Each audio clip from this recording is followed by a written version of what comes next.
She was initially intended to be a passenger liner, like the Titanic, but soon after the ship was launched, the First World War began, and she was pressed into duty by the British Navy as a hospital ship. Sometime later, the Gigantic was damaged by a German mine in the Aegean Sea. Aegean Sea. Thank you. She managed to run around after the incident and consequently was not sunk. Run aground. My bad. What then happened to the Gigantic after her fateful encounter in the Aegean Sea? One theory ran that a man named Lord Gordian purchased her. Lord Gordian, it seemed, had been one of the few survivors of the Titanic tragedy, and that trauma had turned him into an obsessive collector of all things related to the Titanic. As his obsession deepened, he began to desire the Titanic itself. That, of course, was impossible. The Titanic lay at the bottom of the Atlantic Ocean. But was it actually impossible? Da da da! What about dog? Because my canines assign me always. Yeah, dogs are usually follow people around. Cats usually do their own thing. There's more to read. I know. Ugh, sorry, I had a burp. Gross. The Gigantic, however, had not suffered such a dire fate. As she was identical to her sister ship, she caught Lord Wow. Gordian's eye. I know. Ugh. So you're saying this Lord Gordian bought this ship? I'm just gonna pronounce the name differently every time, I guess. It's Gordain. Yeah. At least I think I am. Can I do a Silver impression? That's impossible! No way we're in some boat that's almost 100 years old! No, that wasn't good. I am full of the gas tonight. But he's always full of the gas. Okay, Hi, Rain Fairy! Hello! Hi!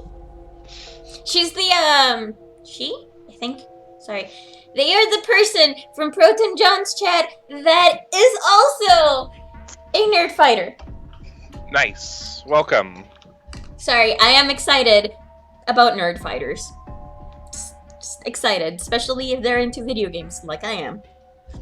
Anyway, pipe down. Just pay attention. What? That's it? Wait, what? What just happened? Okay, yeah. But that's 100. A nerd fighter, what? It's just Vlogbrother fan. Just nerd fighter. We fight to make the world suck a lot less. That's who we are. Well, have you got any proof that this is the Gigantic? The ginormous Gantic thingy? I don't know how to make it even worse. Whatever. Proton John Nerd Squad. Nerd Squad. You voice the guys. Hi. Okay. Hi Ben. Hi Ben. Hello. Hi, Ben. Proof? Proof that the ship is really the Gigantic. Well, the ship's got stuff that's like the Titanic and a hospital ship. So I just figured... Oh, for goodness, don't tell me that's your only reason. No, I've got more. Like? Well, I mean... Seven looked around desperately, doing anything to avoid meeting Lotus's piercing stare. Question, why does it matter? Because they don't have any fucking clue as to where the fuck they are. And Right, but it doesn't matter, because if they don't get out, they're dead. I think it matters a little bit because of because if some people have information, that way they know how they got kidnapped and all of this stuff. And I think I'd just focus on getting out, but I guess... I don't know. It's a video game. It's to make the video game more interesting. I get that. She's just really, like, too concerned about proof. Too concerned about this actually being accurate and not just whatever the fuck he's making up. Yeah, like they're standing there arguing over this, but meanwhile they have like, what, 5 hours left? No, I think they actually have 7 hours and a half is what we left them in last time. Mm-hmm. Like, not a lot of time has passed so far. Also, for those of you that haven't been watching this game, there are literally 9 people, actually 8 people because one of them just died at the beginning of the game. There are 9 numbered doors, and they have 9 hours to escape this boat that's also sinking! Yay! Anyway, he scratched his head for a moment, then gave up. Finally, he opened his mouth. I don't know. Lotus sighed and shook her head. I guess your memory isn't back yet, is it? Yeah, sorry about that. Hey. No, wait, this is Junpei. Hey. Wait a minute. Memory isn't back?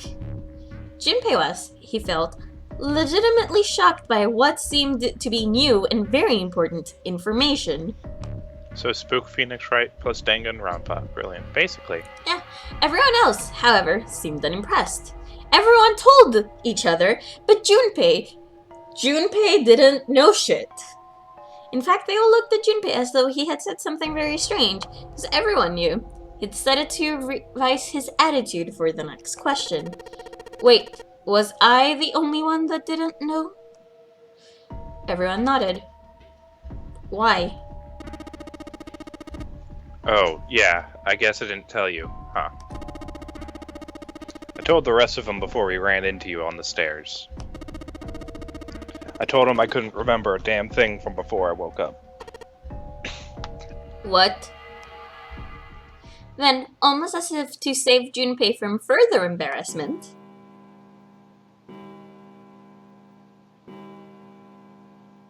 a bell began to ring from far away. Sounded as though it was the clock at the main stairway.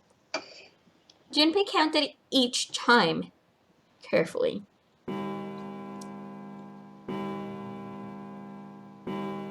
10, 11, 12. It's midnight.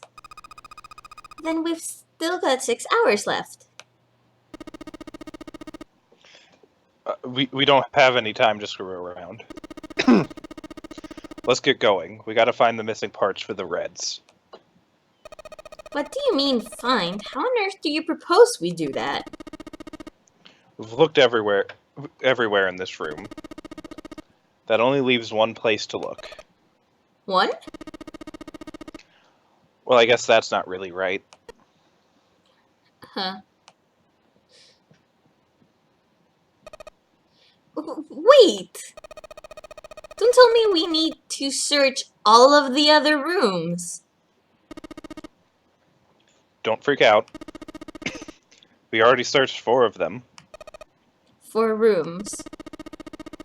We just have to split up the rest between the 8 of us. If each person does 6 rooms, that'll be 48 rooms, right? So there are 48 rooms left? Her earlier experiences had apparently not encouraged Lotus to trust Seven. Seven scratched his head awkwardly. I don't know. Lotus is such a whiny bitch! Ah! After a little more discussion, they split up and headed towards the room to begin searching them. Junpei was chosen to search the rooms on the starboard side, moving from fore to aft. To aft? In bold. Just so you know. Yeah. They also determined when they would return to report their findings, the next time the clock sounded the time. When it did, they would meet back in the large central room full of beds. If, during their search, any one of them were to locate the missing components, they were to yell for the others. Lotus, like we established last time, is eye candy. Eye candy. For example, every time her sprite moves, boob jiggle. I mean, it's Chunsoft, so it's to be expected. Oh, I've dropped frames! I've dropped frames! It's not too bad. If this strategy failed, they returned to discuss their options later.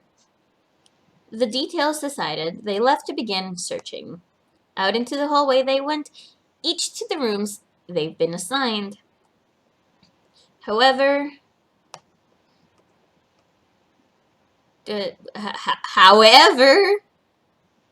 game? From far away, Junpei heard the bell ring. It did so only once. It was 1 a.m.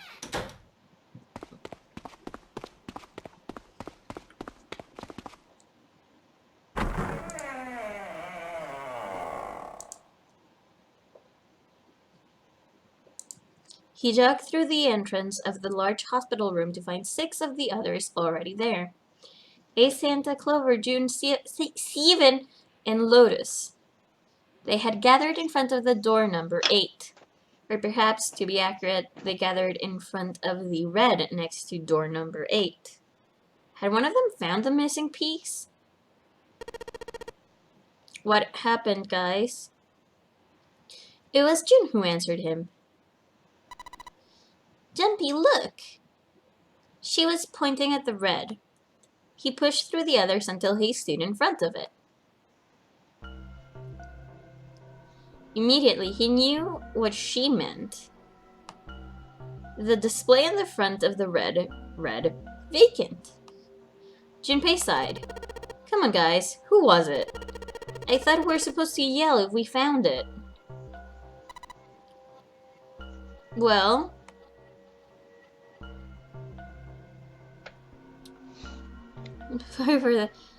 Okay, so it was only Patrick's end, okay. Junpei wondered why she was hesitating. The others looked as confused as June, but kept their mouths shut. What the hell? What is up with you guys? They all knew something he didn't, and Junpei was about to leave things that way. Wasn't about to leave things that way.